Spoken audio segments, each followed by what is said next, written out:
Hi అందరికీ welcome back to my channel. ఈరోజు మన వీడియోలో బీరకాయ శనగపప్పు కూరని ఎలా చేసుకోవాలో చూపించబోతున్నాను. బీరకాయ అంటే నచ్చని వారైనా ఈ విధంగా చేసి పెట్టి చూడండి, చాలా ఇష్టంగా తింటారు.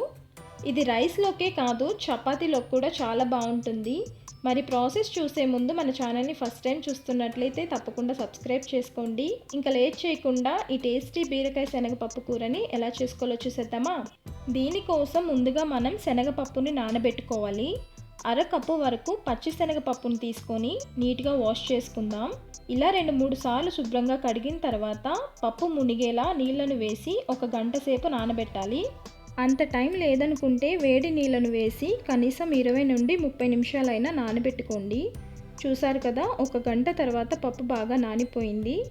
ఇప్పుడు లేతగా చేదు లేనటువంటి బీరకాయని తీసుకుందాం.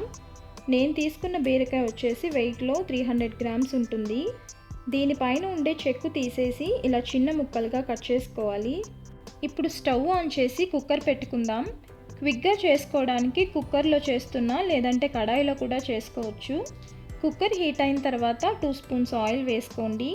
నూనె కాగాక 1 స్పూన్ ఆవాలు, జీలకర్ర వేసుకొని ఇవి వేగిన తర్వాత 2 మీడియం సైజు ఉల్లిపాయల్ని ఇలా చిన్న ముక్కలుగా కట్ చేసి ఈ కుక్కర్లోకి వేసుకుందాం. అలానే 2 రెమ్మల కరివేపాకు, 6-7 వెల్లుల్లి రెబ్బలు పొట్టు తీసేసి కొద్దిగా దంచి వేసుకోండి. ఈ ఉల్లిపాయ ముక్కలు బాగా వేగిన తర్వాత 2 టమాటాలని చిన్నగా కట్ చేసి ఇందులో యాడ్ చేసుకొని ఈ టమాటా ముక్కలు కూడా కొంచెం సేపు వేయించుకుందాం. చూడండి, టమాటా ముక్కలు వేగి సాఫ్ట్గా అయిన తర్వాత మసాలాలు వేసుకుందాం. రుచికి సరిపడా ఉప్పు, 1/2 స్పూన్ పసుపు, మన కారానికి తగ్గట్టు కారం, 1/2 స్పూన్ ధనియాల పొడి వేసుకొని మసాలాలన్నీ కలిసేలా ఒకసారి కలుపుకోవాలి.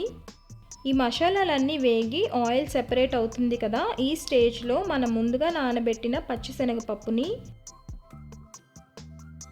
అలానే కట్ చేసి పెట్టుకున్న బీరకాయ ముక్కల్ని వేసి అంతా ఒకసారి కలుపుకుందాం. వీటిని కొంచెం సేపు ఇలా నూనెలో వేయించిన తర్వాత మన గ్రేవీ కన్సిస్టెన్సీకి తగ్గట్టు వాటర్ యాడ్ చేసుకుందాం. ఆల్రెడీ బీరకాయలో వాటర్ ఉంటుంది కాబట్టి 1 కప్పు వాటర్ అయితే కరెక్ట్గా సరిపోతుంది. ఇప్పుడు ఒకసారి మిక్స్ చేసి టేస్ట్ చూసుకొని ఉప్పు కారం సరిపోకపోతే అడ్జస్ట్ చేసి కుక్కర్ మూత పెట్టి 2 విజిల్స్ వేయించి స్టవ్ ఆఫ్ చేసుకోవాలి. 2 విజిల్స్ వచ్చి ప్రెషర్ అంతా రిలీజ్ అయిన తర్వాత కుక్కర్ మూత తీసి మళ్ళీ ఒకసారి స్టవ్ మీద పెట్టుకుందాం.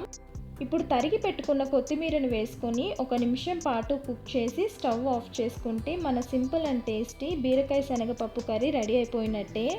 చూసారు కదా, ఎక్కువ మసాలాలు లేకుండా ఈజీగా రుచికరంగా చేసుకునే బీరకాయ శనగపప్పు కర్రీ. మరి నేను చెప్పిన ప్రాసెస్లో ఈ రెసిపీని మీరు కూడా ఇంట్లో ట్రై చేయండి. ట్రై చేసిన తర్వాత రెసిపీ ఎలా వచ్చిందో మీ ఫీడ్బ్యాక్ని కామెంట్స్లో చెప్పండి. అలానే వీడియో నచ్చితే లైక్ చేసి మీ ఫ్యామిలీ ఫ్రెండ్స్కి కూడా షేర్ చేయండి. ఇలాంటి మరిన్ని మంచి రెసిపీస్ కోసం మన ఛానల్ని సబ్స్క్రైబ్ చేసుకోవడం మర్చిపోవద్దు. Thank you for watching.